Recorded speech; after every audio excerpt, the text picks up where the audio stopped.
안녕하세요. 주식창고입니다. 오늘 준비한 종목은 러셀입니다. 어, 제목을 반도체 장비 중고나라라고 줬는데요. 반도체 장비 리퍼비시 업체입니다. 그래서 그 얘기 조금 해보도록 하겠습니다. 먼저 개인 소견이니까요. 참고만 하시기 바랍니다. 자, 오늘 상한가를 갔습니다. 어떤 재료를 갔냐면요. 요새 반도체 업황이 너무 좋죠. 예. 중고 장비 업황 호조에 따른 실적 호조 전망 등의 상한가를 갔어요. 대신증권 리포트가 나왔는데요. 이제 올해 매출액이 793억, 영업이익은 150억 이렇게 기록할 것으로 전망을 했고, 일단 파운드리 업황이 좋고 지금 8인치 중고 장비가 너무 부족해서 지금 이 러셀 같은 경우 8인치 중고 장비들을 리퍼비시를 하고 있거든요. 그래서 그런 것들 때문에 간 것 같습니다. 그리고 자회사 러셀 로보틱스에 대한 가치도 이제 계속 평가를 받고 있는 상황인 것 같고요.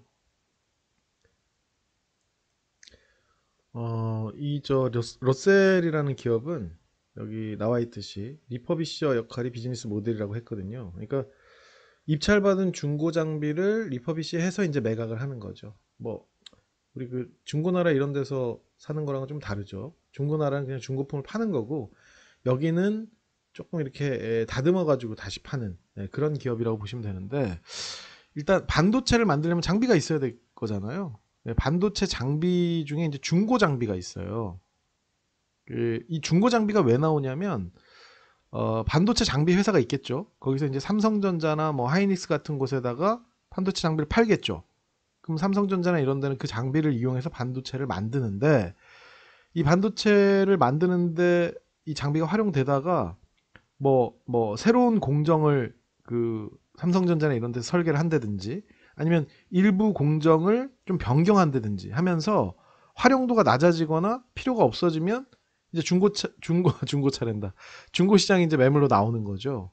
그거를 이제 러셀이 입찰 받아가지고 요거를 새로운 그러니까 이 중고 반도체 장비를 누가 또 새로운 사람이 그대로 원할 수도 있지만 저희는 그거 조금 수정해서 주세요 이럴 수 있잖아요. 그럼 그거에 맞게 리퍼비시 해가지고 파는 그런 역할을 하고 있는 거죠. 그래서 이 반도체 중고 장비 거래는 이제 크게 두 가지로 나뉘는데요. 크게 그냥 중고나라처럼 진짜 필요 없는 그 삼성전자나 이런 데서 나오는 그런 중고 매물을 갖고 있다가 어, 누가 필요한 사람 있으면 바로 파는 거죠. 그러니까 그 중고차 업체 같은 데죠. 쉽게 얘기하면. 예.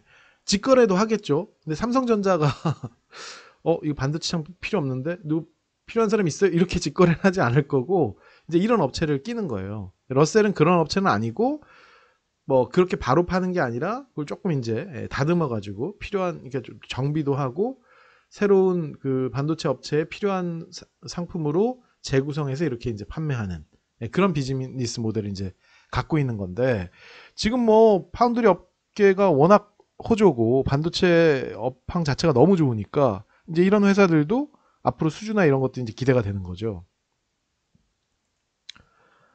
조금 더 들어가 보면요.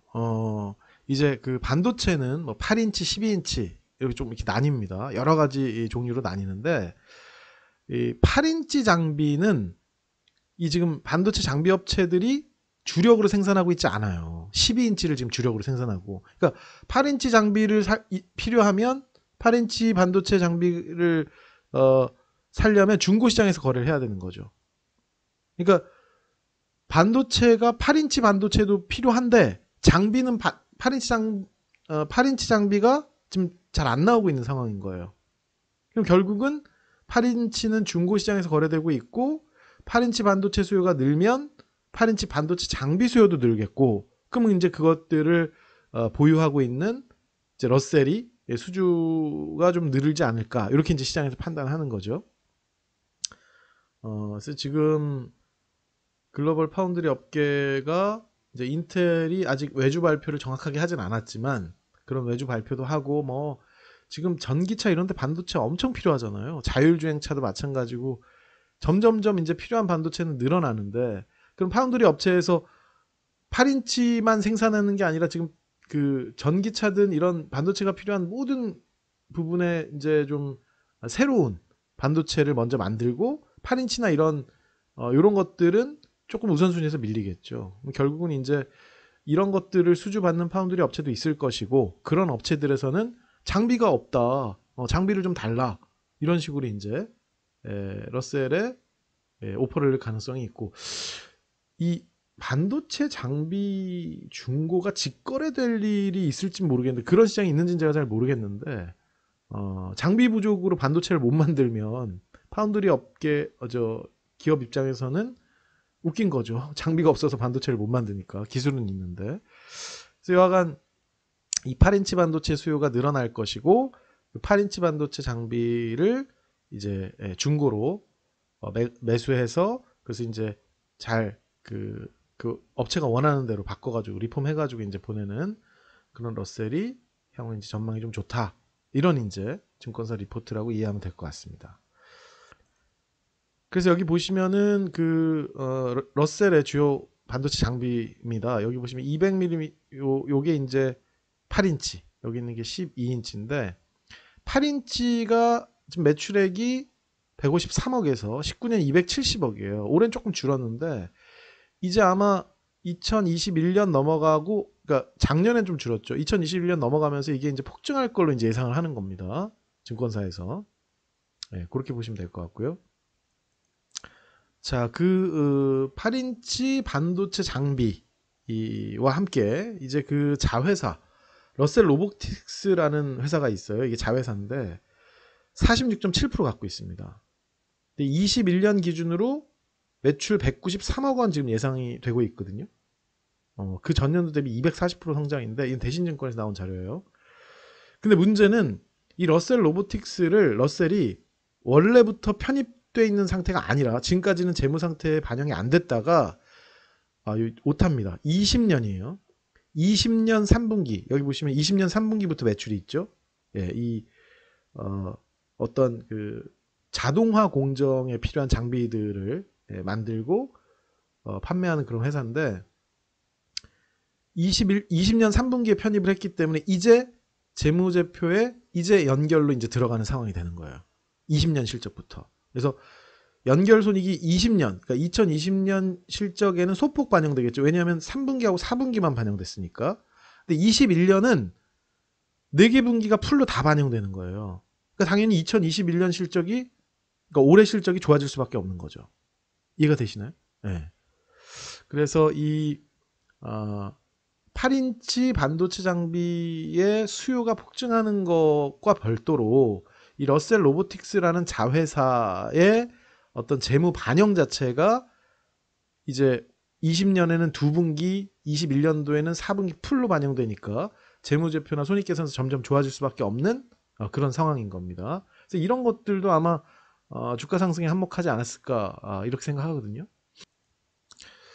근데 이 러셀 로보틱스가 단순히 그런 자동화 공정 장비만 만들어서 매각하는 그런 데가 아니고 이 AGV 시스템, 그러니까 오토메이티드 가이디드 바이클 시스템 이렇게 해가지고 그 이제 일정한 지정된 길을 따라서 각 기계 및 조립 장소에서 정지해서 자동이나 수동으로 부품들을 운반하는 그런 것들 많이 보셨잖아요.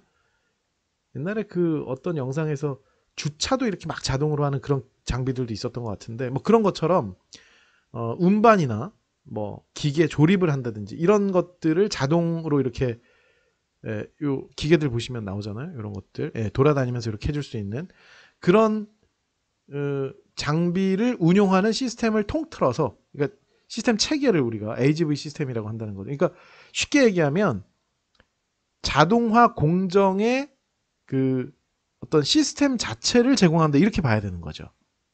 이해가 되시나요? 그냥 기계만 갖다가 파는 게 아니라 그러니까 어쨌든 좀 더 넓은 범위의 자동화 시스템을 이들은 구축하고 있고 그게 이제 어찌 보면 회사의 철학이 되는 거죠. 생산을 좀 자동화할 수 있는 기기만 판매하는 게 아니라 그 토탈 솔루션을 제공한다 이렇게 봐야 된다는 거죠. 그래서 단순 제품 판매가 아닌 시스템 최적화를 제공하는 곳이기 때문에 어찌 보면은 좀 성장성이 좀 있다고 봐야 되겠죠. 여기 보시면은 프로젝트 기획부터 설비 설계, 설비 제조, 현장 시운전, 시스템 최적화까지를 토탈 솔루션을 제공한다. 어떤 이런 기업이라고 보시면 될 것 같습니다. 자, 그래서 여기 보시면은 매출이 매년 늘고 있다가 2020년 실적은 꺾였어요. 꺾였는데 21년에 거의 2배 가까이, 2배 넘죠. 매출이 이제 늘어납니다. 이 러셀 로보틱스가 풀로 반영이 되는 첫 해인 거죠. 20년에는 이제 두 분기만 반영이 됐고 2022년에 예상치는 1,090억 매출이 예상된다 이랬고요. 순이익 같은 경우는 이제 50억이었다가 무려 2배로 늡니다. 100억 이렇게 150억 이렇게. 물론 예상치긴 합니다.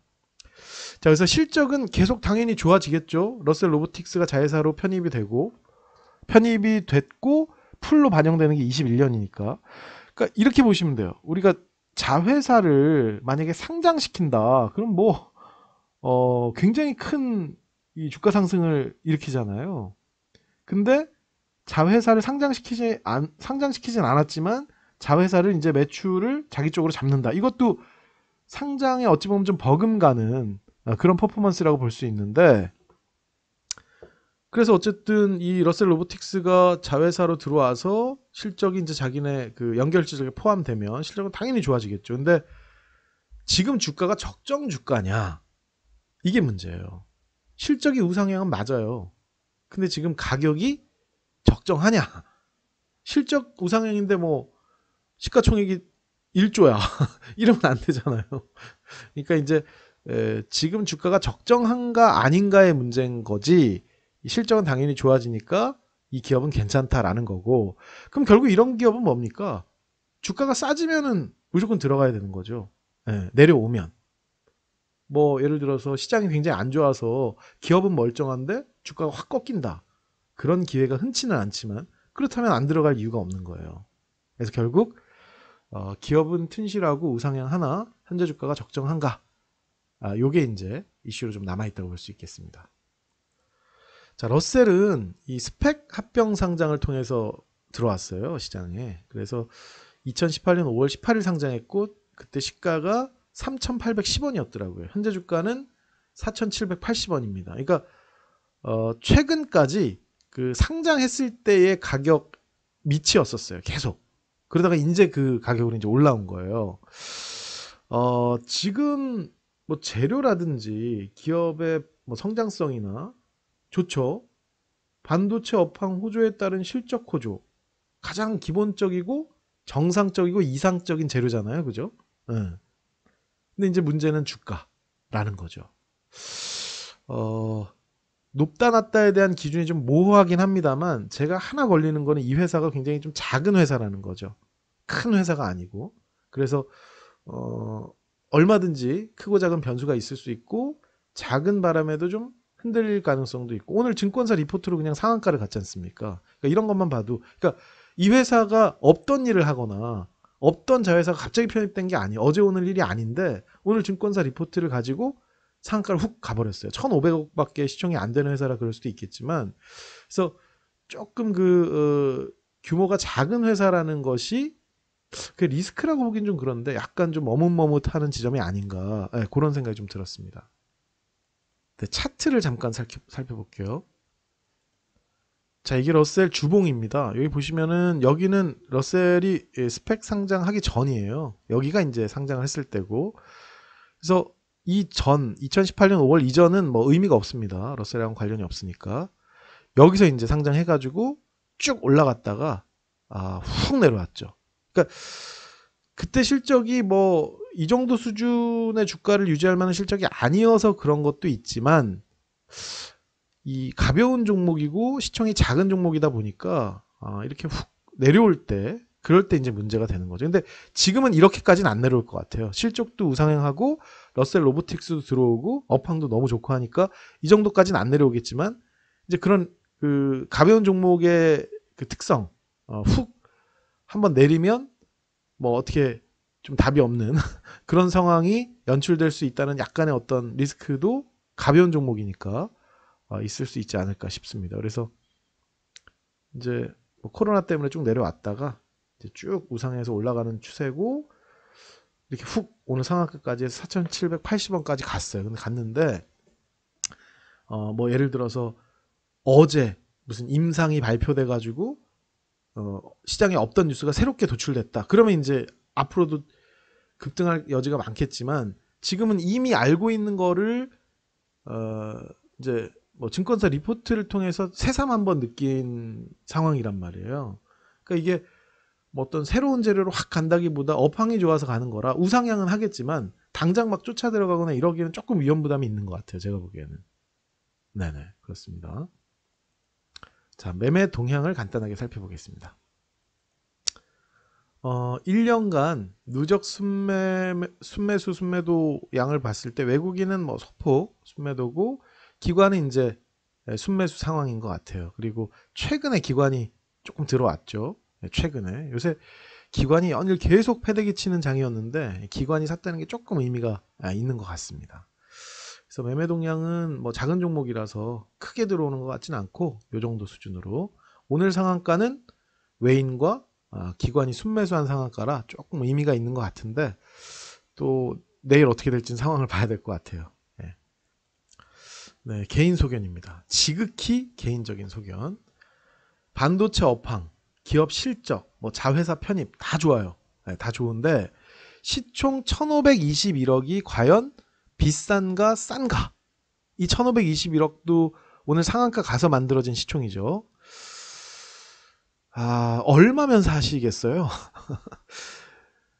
퀘스천 마크입니다. 다 좋은데, 네. 다 좋은데 좀 애매한 것 같아요. 그러니까 시가총액이 좀 크고 매출도 좀 큰 기업이라면 약간 덜 주저할 것 같은데 작은 기업이라서 영업이익이 뭐 2022년 기준으로 순이익이 150억이란 말이에요. 근데 시총이 1,500억. 2022 기준 순이익 150억이었으니까 이런 수준이란 말이죠. 이런 부분들에 대한 판단은 조금 어렵긴 합니다. 그래서 어쨌든 하방 경직은 있죠. 업황도 좋고 자회사도 나쁘지 않고 다 좋고 하방 경직은 생겼는데 하방 경직이 어느 정도 선에서 생기느냐. 예. 지금 오늘 고가에서부터 하방 경직이냐 이건 아닌 것 같고요.